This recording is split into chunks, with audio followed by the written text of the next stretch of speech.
Édouard Philippe Doify Lip, né le 28 novembre 1970 à Rouen, Seine-Maritime, est un haut fonctionnaire et homme d'État français. Il est Premier ministre du 15 mai 2017 au juillet 2020. Élève de l'Institut d'études politiques de Paris puis de l'École nationale d'administration (ENA), membre du Conseil d'État. Il milite dans les années 1990 au Parti socialiste, où il soutient Michel Rocard, avant de se tourner vers la droite.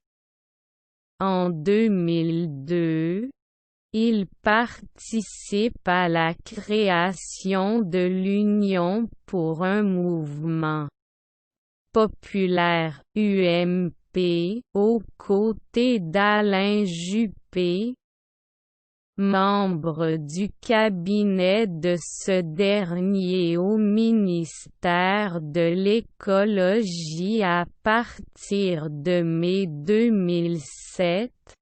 Il rejoint l'entreprise Areva après la défaite d'Alain Juppé aux élections législatives du mois de juin. Après avoir exercé plusieurs mandats locaux, il est élu maire du Havre et président de la communauté de l'agglomération havraise (CODAH) en 2010, puis député en 2012. Porte-parole d'Alain Juppé lors de la primaire de la droite et du centre de 2016. Il soutient ensuite François Fillon, mais se met en retrait de la campagne présidentielle lorsque celui-ci est accusé d'emploi fictif. Il est ensuite choisi par le nouveau président, Emmanuel Macron, pour diriger un premier gouvernement, puis un deuxième après les élections législatives de 2017.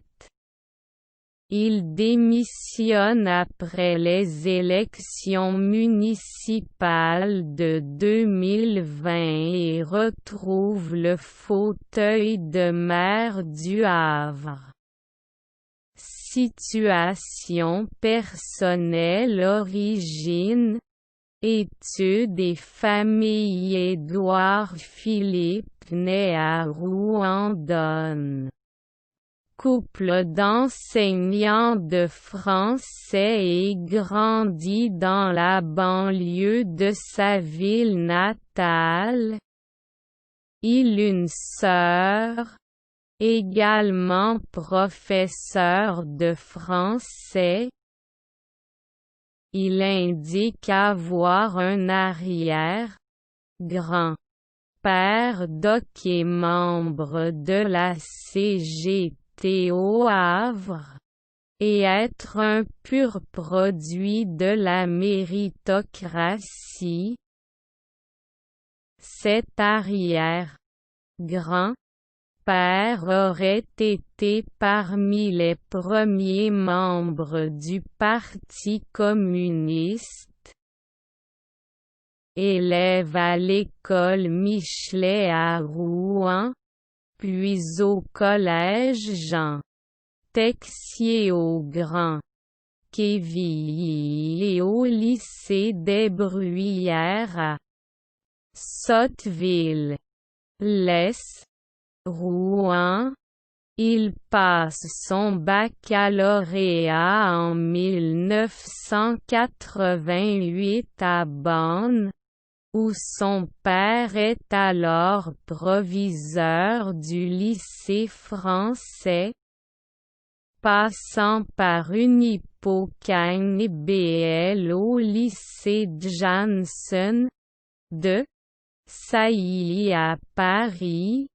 Il est ensuite diplômé de l'Institut d'études politiques de Paris, section service public, promotion 1992, et de l'École nationale d'administration, promotion Marc Bloch. 1995, 1997, où il entre après avoir effectué son service militaire comme officier d'artillerie, 1994.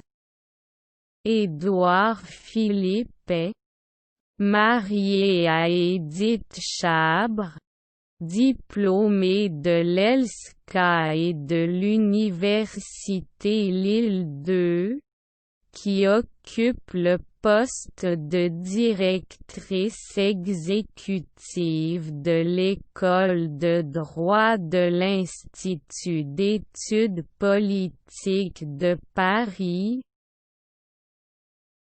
Le couple a 3 enfants, Anatole, Léonard et Sarah.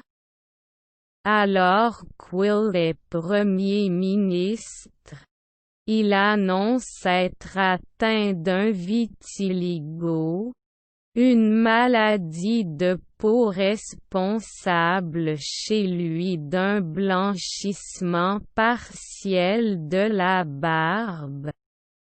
Il pratique la boxe de façon régulière. Carrière professionnelle à la sortie de l'INA, en 1997, Édouard Philippe intègre la fonction publique et est nommé au Conseil d'État où il se spécialise dans le droit des marchés publics. En 2004, il devient avocat au sein du cabinet des Beauvois et Plimpton. Édouard Philippe rejoint ensuite en 2007 la multinationale française Areva en tant que directeur des affaires publiques. 20 072 010, selon l'Observatoire du nucléaire. Son activité principale est alors de s'assurer de la collaboration de parlementaires acquis au lobby de l'atome. De 2011 à 2012, il est avocat. Ses activités professionnelles sont, parfois, concomitantes avec des mandats publics. De 2001 à 2012, date de son omission du barreau. Il est membre de la promotion 2011 du programme Young Leader de la French American Foundation. Il suit le programme Young Leader, promotion 2013 de la France China Foundation. Emmanuel Macron participe également au programme cette année. La ascension en politique débute durant ses études.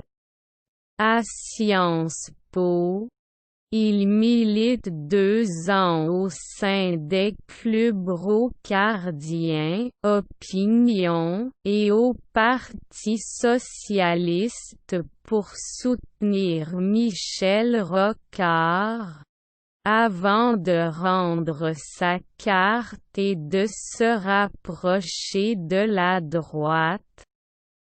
Implantation en Seine-Maritime en 2001, il rejoint l'équipe municipale d'Antoine Ruffenacht, maire du Havre, dont il devient l'adjoint chargé des affaires juridiques.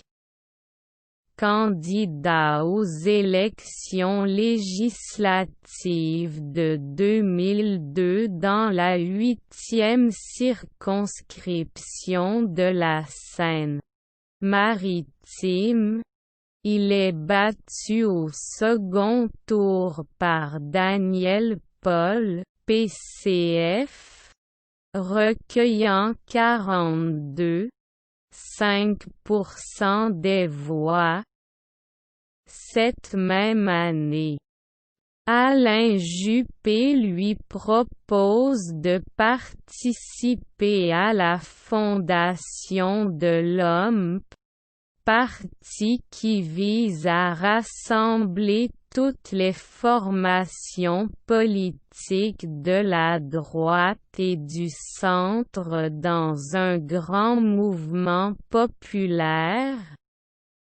Il occupe les fonctions de directeur général des services jusqu'à la démission d'Alain Juppé en 2004. Il exerce le mandat de conseiller régional de la Haute-Normandie de 2004 à 2008. Du 18 mai au 18 juin 2007, il est membre du cabinet d'Alain Juppé au ministère de l'Écologie, du Développement et de l'Aménagement durable, lequel ne conserve pas son ministère dans le gouvernement Fillon après sa défaite à Bordeaux lors des élections législatives. Édouard Philippe est élu conseiller général de la Seine-Maritime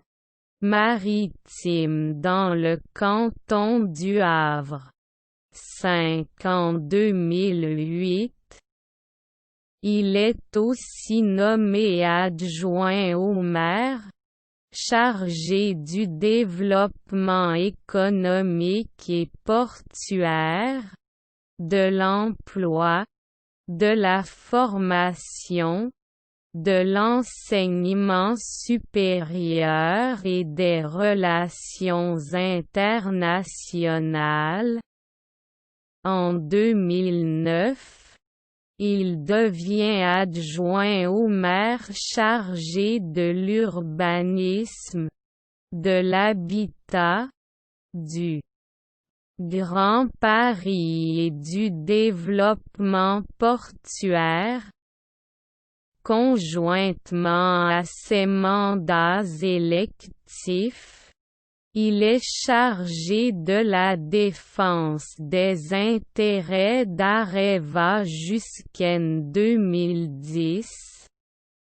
Le 24 octobre 2010, le conseil municipal l'élit maire du Havre après la démission d'Antoine Ruffenacht.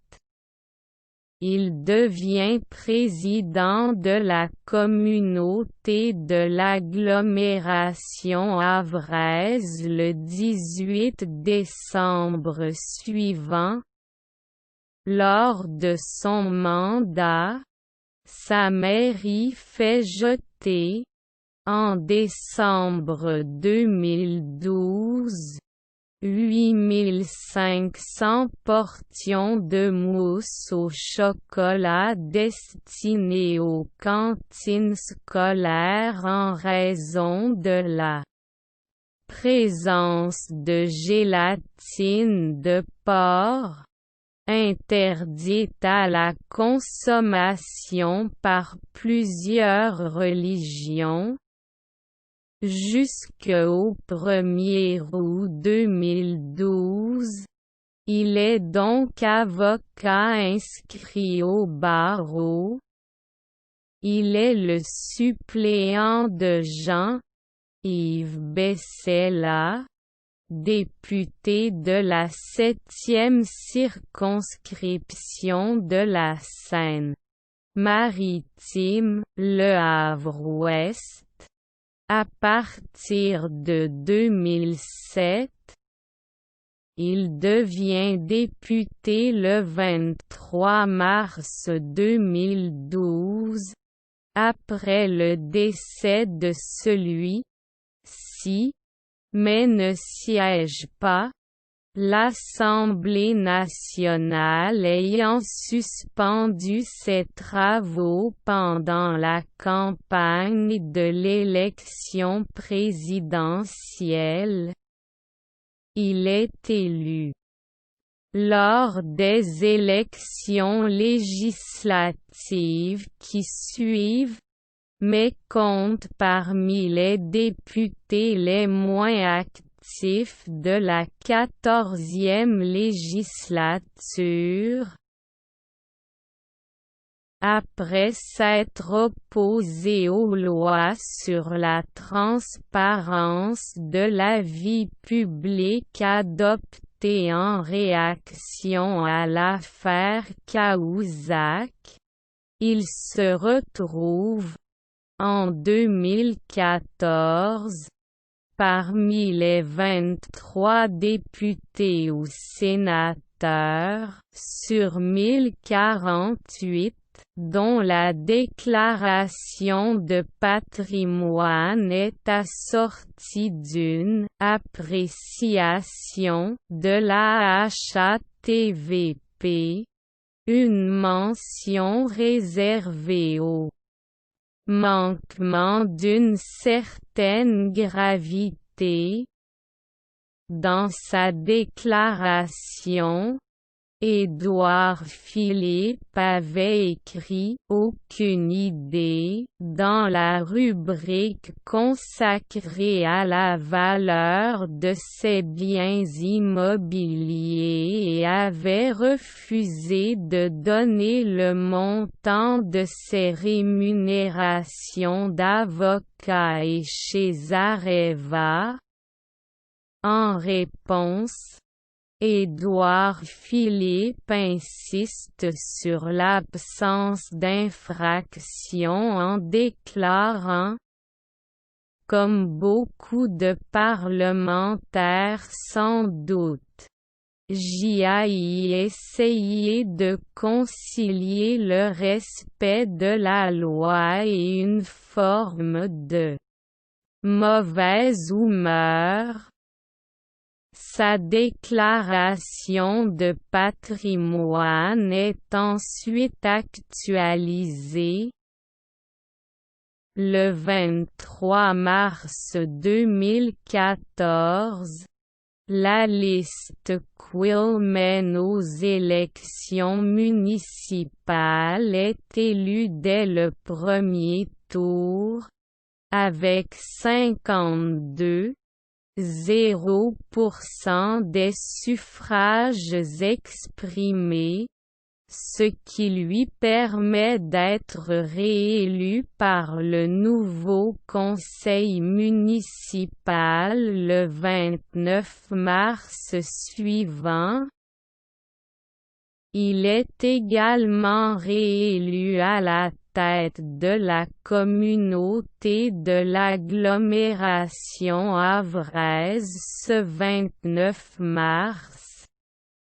Il est aussi élu président de l'agence d'urbanisme de la région du Havre et de l'estuaire de la Seine le juin 2014. Un rapport de la Chambre régionale des comptes de Normandie publié en 2018 indique que l'endettement de la ville du Havre s'est fortement accentué entre 2012 et 2017. Alors qu'Édouard Philippe en était le maire. En juin 2016, il participe à la réunion du groupe Bilderberg. Il est, avec Benoît Apparu, porte-parole d'Alain Juppé lors de la candidature de celui-ci à la primaire présidentielle Les Républicains de 2016. Le mars 2017, dans le cadre de l'affaire Fillon, il quitte l'équipe de campagne de François Fillon à l'élection présidentielle, et tient une chronique de la campagne dans Libération. Premier ministre nomination le 15 mai 2017. Au lendemain de l'investiture d'Emmanuel Macron, il est nommé Premier ministre par le nouveau président de la République.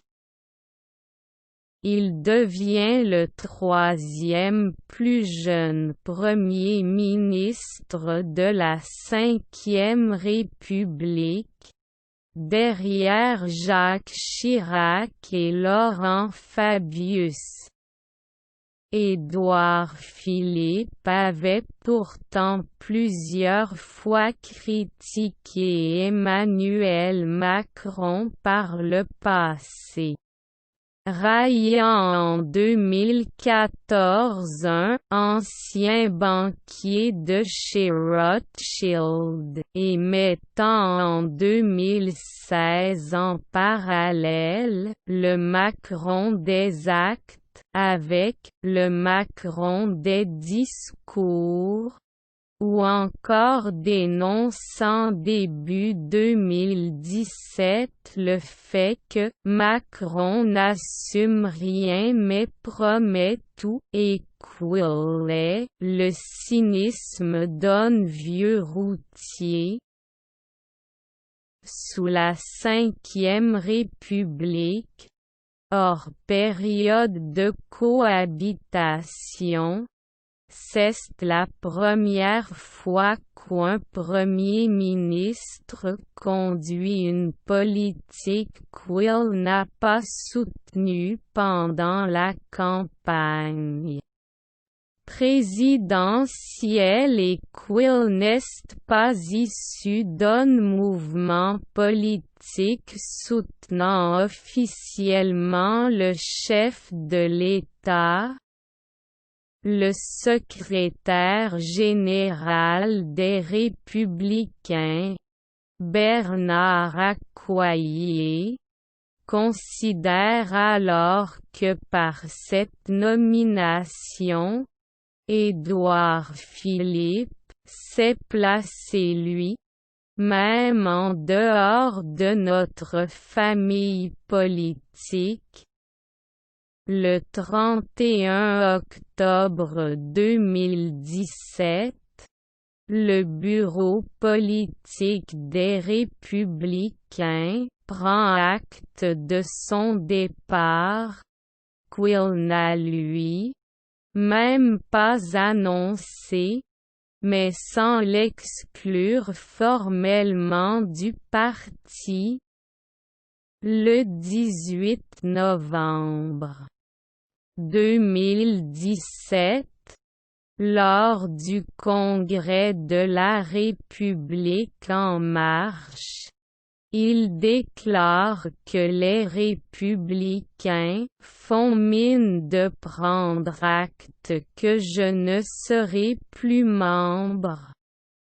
En mars 2018, s'appuyant sur des sources proches du Premier ministre, le journal du dimanche, JDD, affirme qu'il n'est plus affilié à aucun parti. Mediapart note que la plupart des membres de son cabinet sont issus de son cercle d'intimes, qui, pour beaucoup, ont travaillé, comme lui, au sein des équipes d'Alain Juppé. Fait inédit, le palais de l'Élysée et Matignon partagent une dizaine de conseillers, ce que Mediapart perçoit comme un moyen sûr, pour Macron, de conserver une présence directe dans le cabinet de son Premier ministre, ce qui n'était pas le cas sous le quinquennat Hollande. Emmanuel Macron tente de lui imposer comme directeur de cabinet Nicolas Revel, mais Édouard Philippe choisit Benoît Ribadeau, Dumas, sorti comme lui de la promotion Marc Bloch à l'INA. Son directeur de cabinet adjoint est Thomas Fatome, ancien conseiller santé de Nicolas Sarkozy à l'Élysée. Enfin, du fait de son ancienne activité au sein d'Areva et ses prises de position passées, sa nomination inquiète les mouvements écologiques, qui rappellent en Q, il votait contre la loi de transition énergétique et contre la loi sur la biodiversité.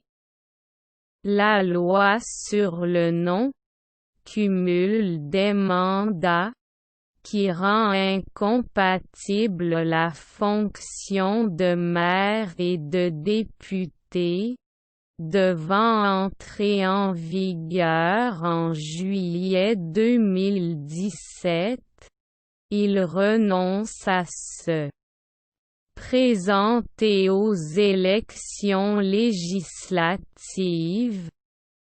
Son mandat de député prend fin le 15 juin 2017.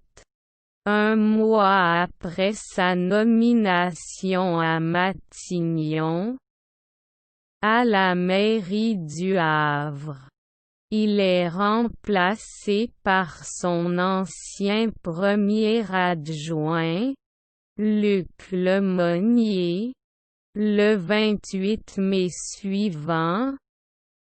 Il reste conseiller municipal.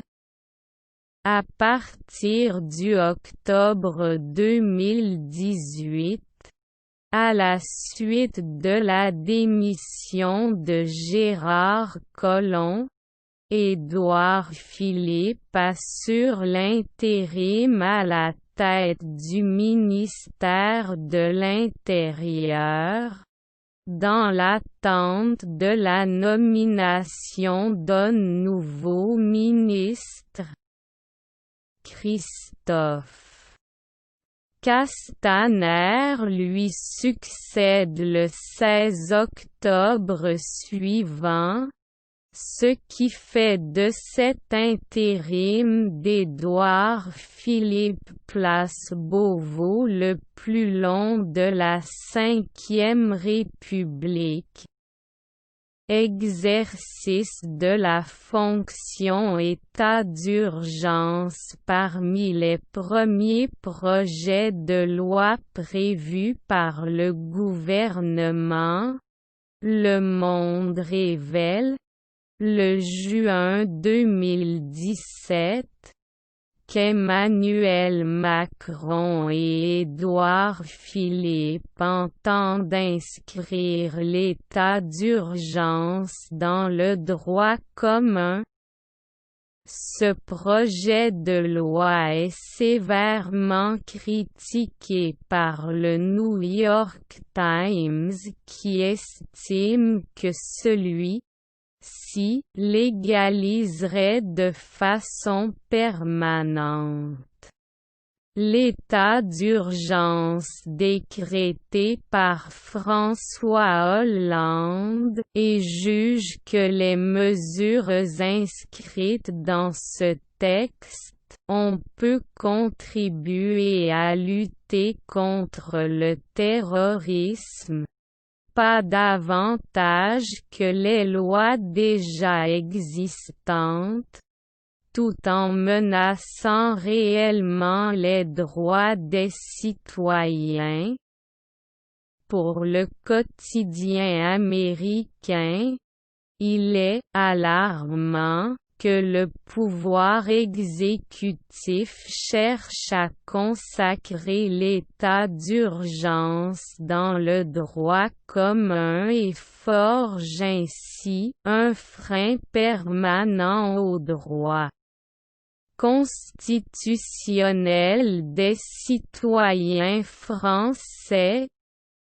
Mouvement des Gilets jaunes en novembre et décembre 2018. Son gouvernement doit faire face au mouvement des Gilets jaunes, né de l'opposition à la hausse des taxes sur les carburants.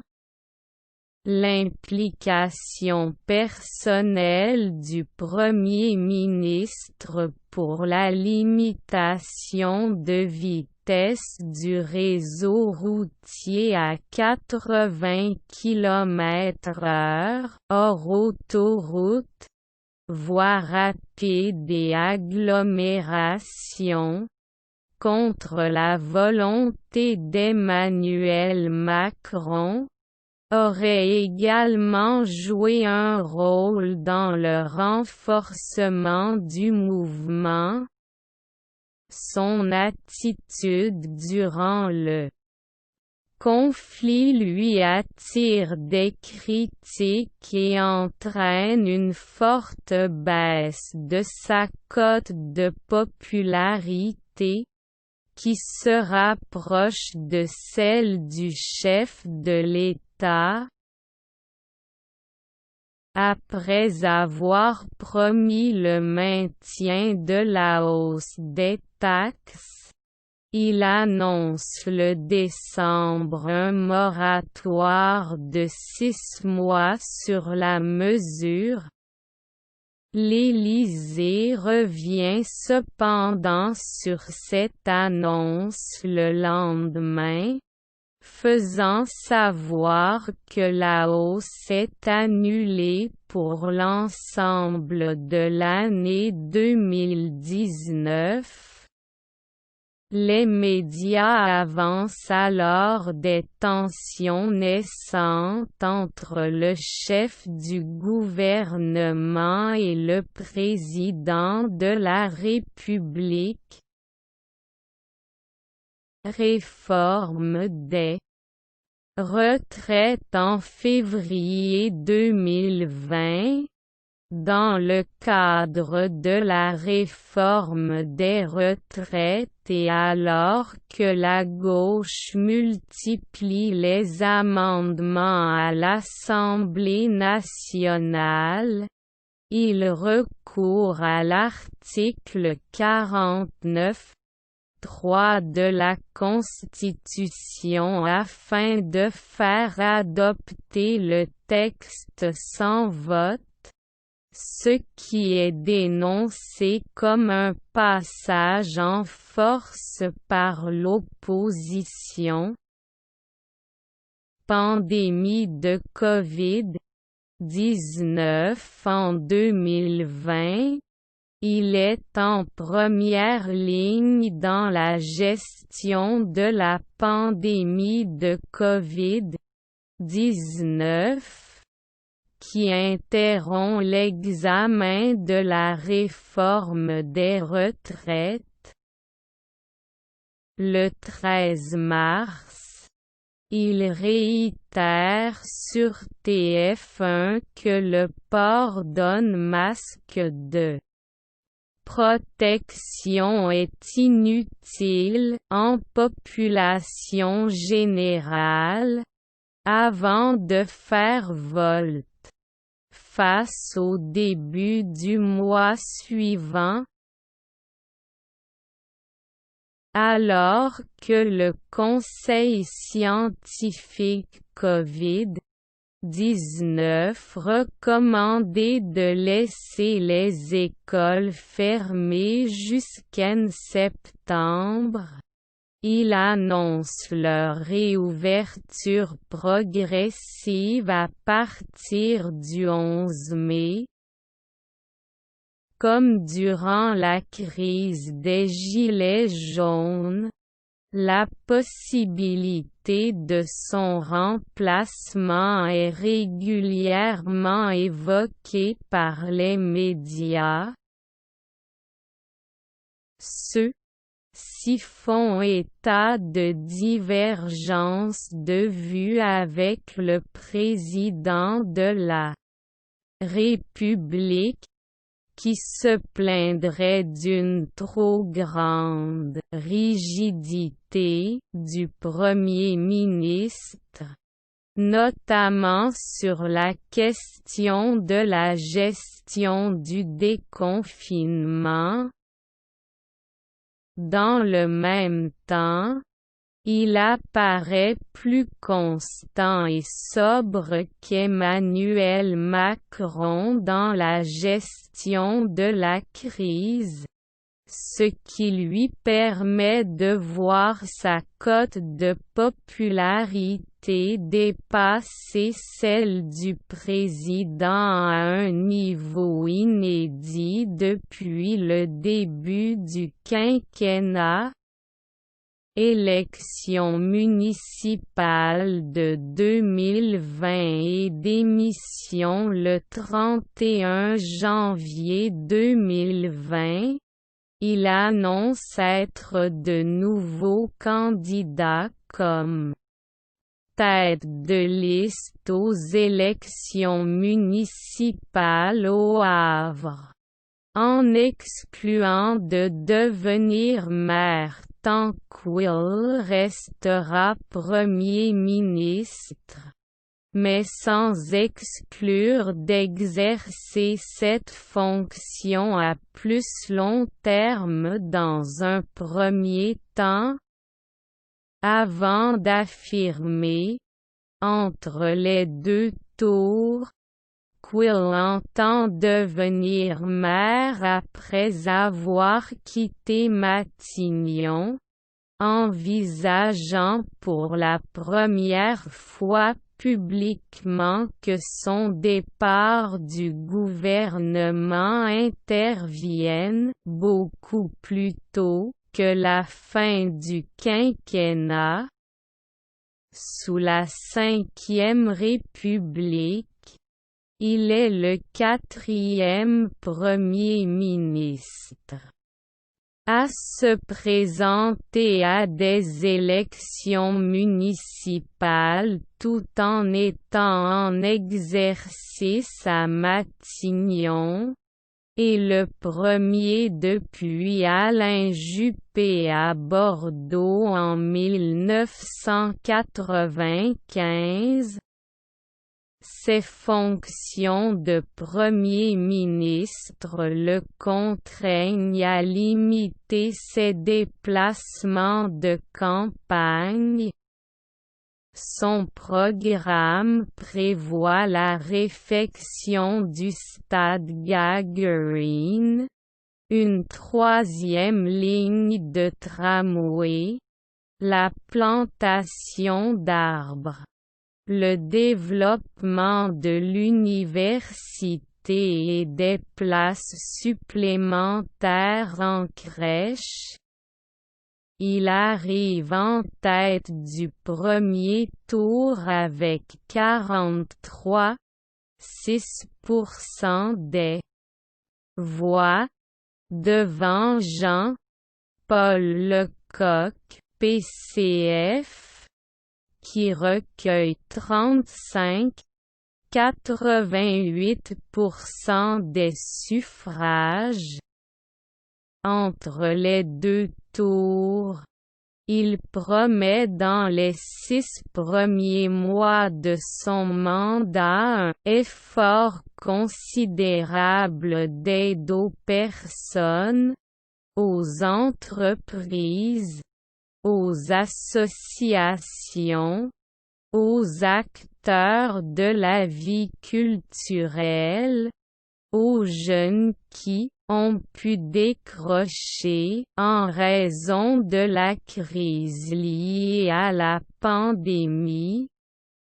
Lors du second tour, qui se tient le 28 juin, ayant été reporté de plus de 3 mois du fait de la crise sanitaire, Édouard Philippe l'emporte. Bien que les élections dans les autres communes soient marquées par une lourde défaite pour la majorité présidentielle, compris dans ses fiefs urbains, le juillet 2020, Édouard Philippe remet la démission de son gouvernement au président Emmanuel Macron, qui l'accepte.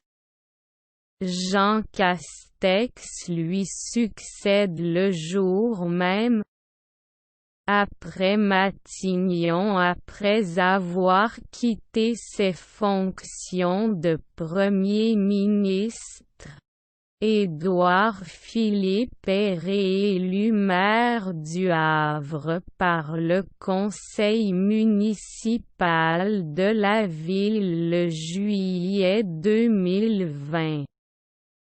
Alors qu'il bénéficie à nouveau d'une popularité relativement élevée, son nom circule pour être le candidat de LR à l'élection présidentielle de 2022 ou pour être une alternative à Emmanuel Macron, au cas où il ne se représenterait pas.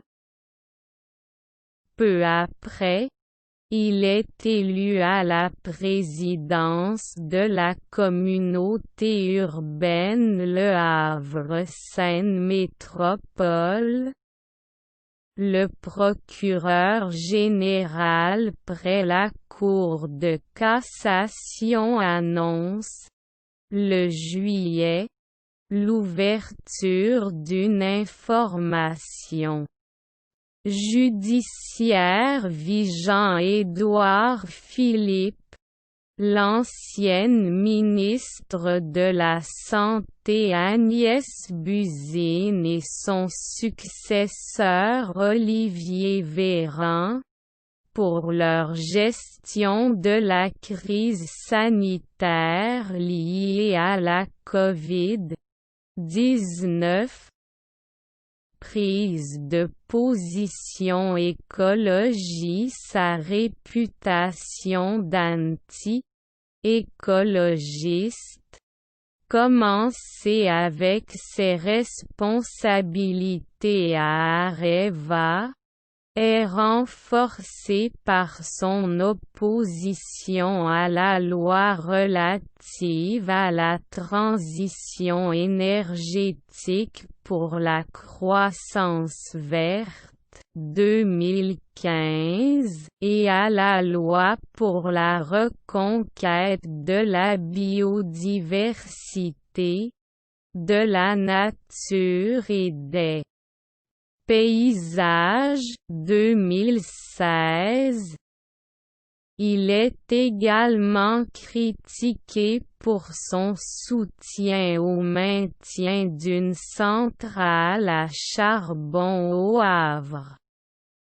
Alors que la France est l'une des pays européens les plus touchés par la pollution au charbon, qui tuerait quelques 1400 personnes chaque année, il cite régulièrement comme référence l'effondrement de Jared Diamond, notamment lors de son discours de politique générale de juillet 2017, affirmant qu'il l'a converti aux questions environnementales, PMA pour les femmes célibataires et lesbiennes, alors que le gouvernement auquel il appartient doit mettre en œuvre la PMA pour les femmes célibataires et les lesbiennes, promise par Emmanuel Macron lors de sa campagne présidentielle. Édouard Philippe déclare avoir évolué sur cette question. Dans une tribune de 2013, il prenait position contre une telle mesure. Décoration française. Grand officier de la Légion d'honneur, 2020, de droit en tant que Premier ministre ayant exercé ses fonctions pendant plus de 2 ans. Grand Croix de l'Ordre national du mérite, 2017, de droit en tant que Premier ministre ayant exercé ses fonctions pendant plus de 6 mois. Décorations étrangères. Officier honoraire de l'Ordre d'Australie, 2019. Grand Croix de l'Ordre national du mérite, Sénégal, 2019. Résultats électoraux. Élections législatives. Élections cantonales. Élections municipales. Les résultats ci-dessous concernent uniquement les élections où il est tête de liste.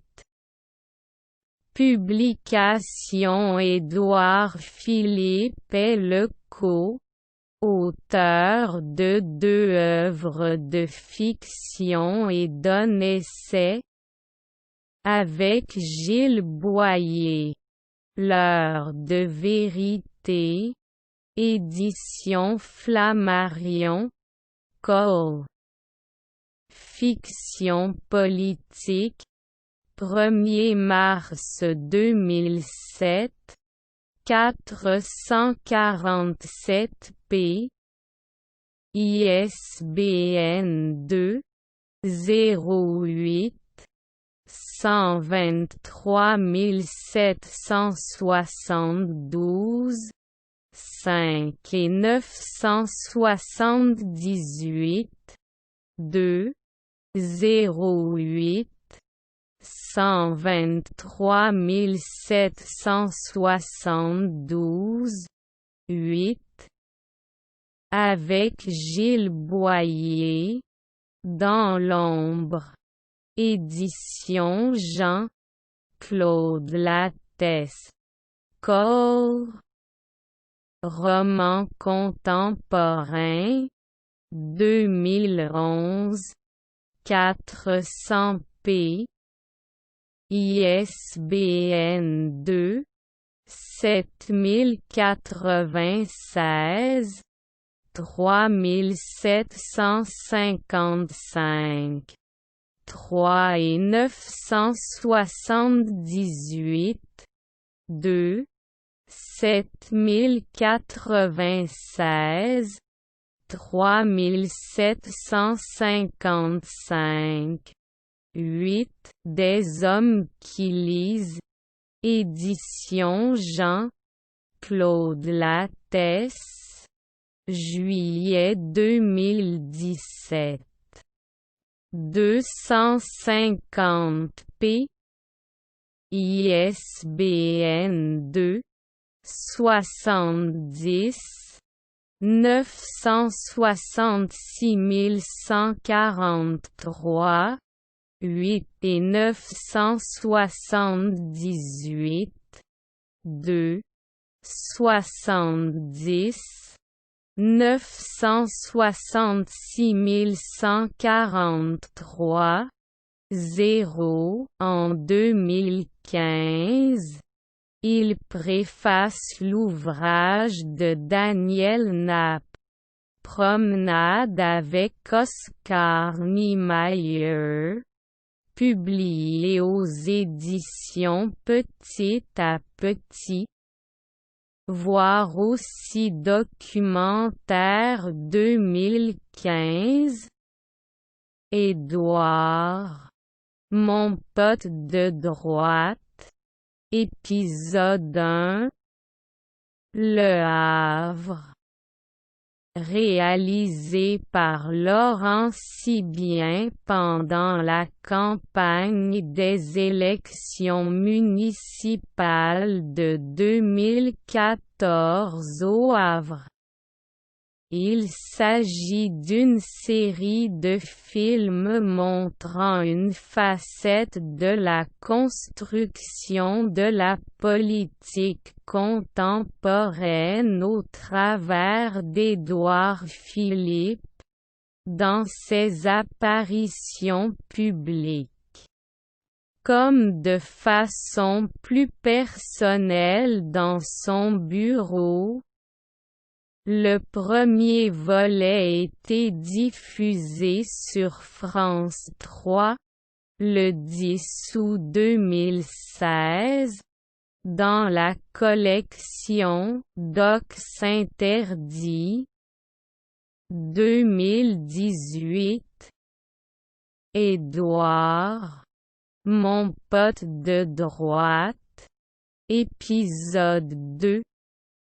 primaire, réalisé par Laurent Sibien, diffusion sur France 3, le 15 mai 2018.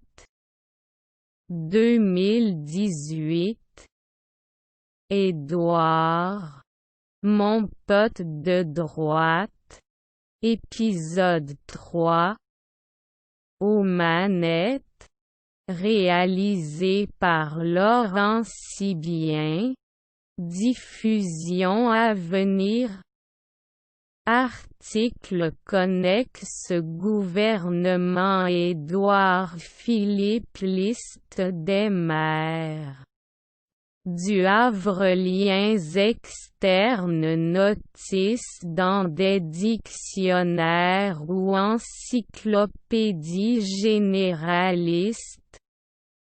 Brockhaus Encyclopädie, Gran Encyclopedia Catalana, Swedish Nationalencyklopeden, Munzinger Archives ressources relatives à la recherche, Kern ressources relatives à la vie publique.